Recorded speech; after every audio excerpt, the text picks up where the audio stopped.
Welcome to what is the fifth blog, and what an interesting week this has been. We're actually seriously concerned about the mental health of Councillor Graham Miller. Any leader that tells his group on Tuesday night, I believe it was, that he's happy to take any of them down to the car park as it's been described to us and in various pubs across the city by various councillors and various hangers-on, that if anybody's found actually handing information to myself and to others, he's happy to take them down to the Civic Centre car park and sort them out. Don't know the exact words, but that is the gist. The other thing is, we can confirm that Councillor Miller did have actually the Civic Centre, or parts of the Civic Centre, swept for listening devices, bugs, etc. Graham, we're not MI5. If you're that paranoid, you ain't fit to be leader, mate. So just step down now, because you're not worthy of the name leader. Harry Truman was a good leader. Paul Watson was a good leader. Step aside, like now. Even Bob Simmons did a better job than yourself.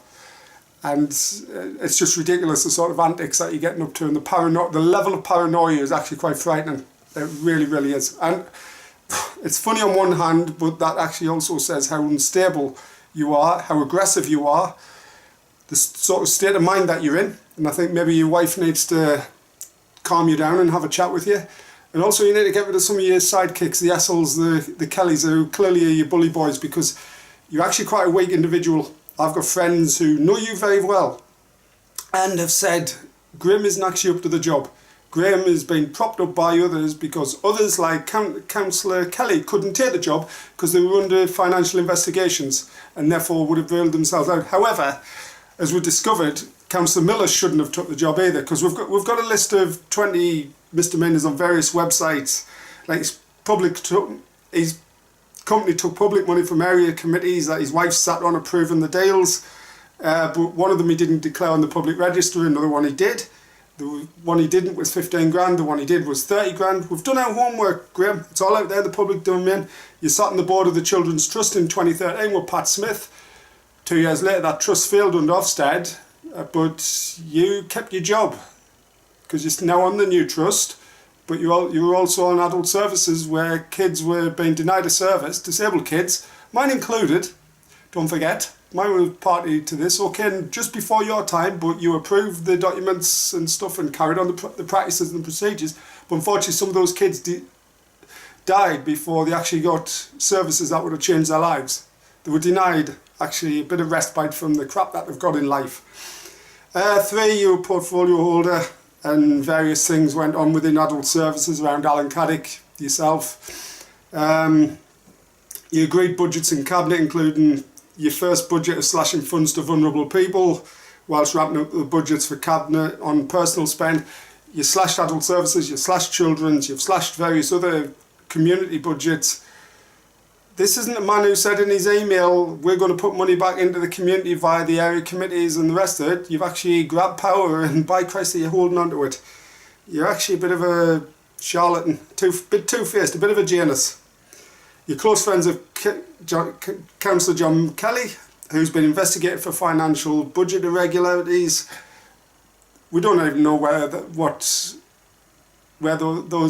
investigations went to being so hush-hush. We know he got a warning because Paul Watson warned him. Then we know he did it exactly the same of transferring capital budgets from one to the other, and Paul Watson put him under investigation.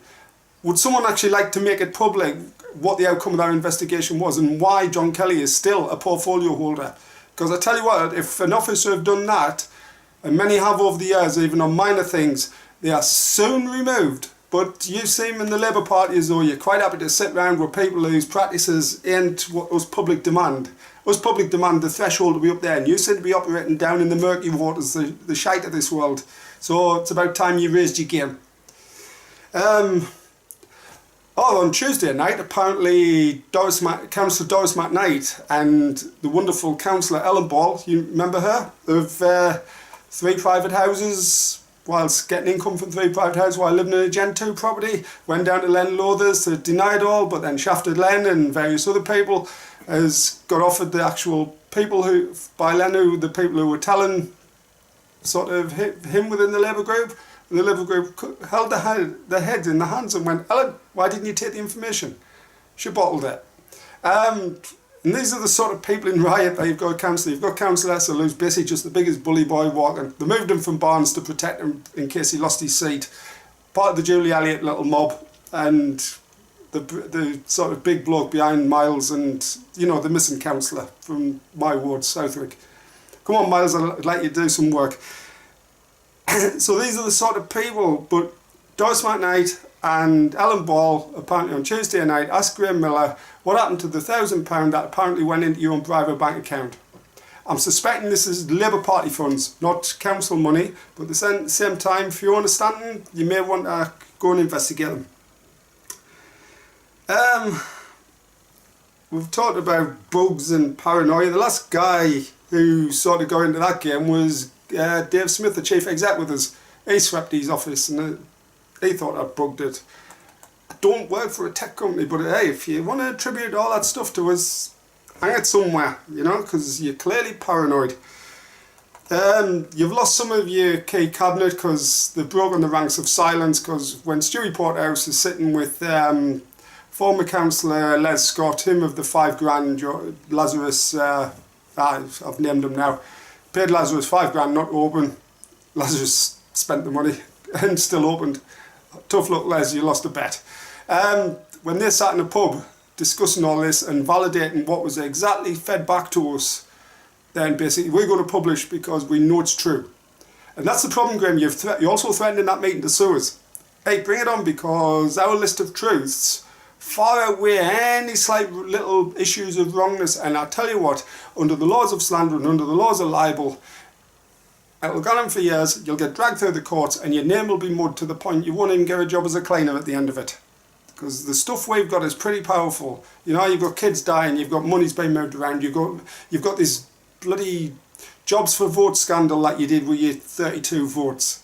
We know what you did, and you only got in, your mandate for power only got in because Labour lost 4 or 5 seats to the Lib Dems and the Conservatives. Because if they had got in, you wouldn't have won that vote. Simple as, and things would have been a lot calmer. But I think it's up to the Labour group, because the power sits within the Labour group to say you are not fit for a leader and to put a vote of no confidence in you. All it takes is 2 or 3 people to get a bit of a spine and a bit of bottle and actually say, we'll take you out.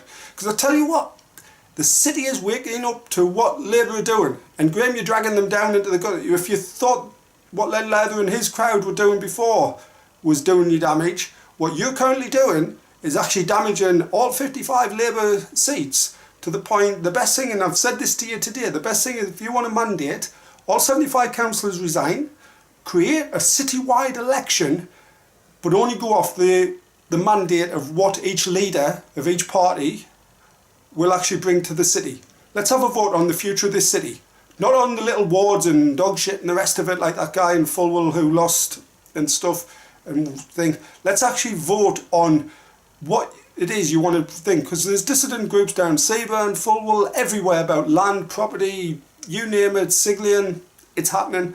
Let's have a vote, the people's vote on the future of this city. We'll get the biggest turnout ever, because we'll campaign to make sure people are registered.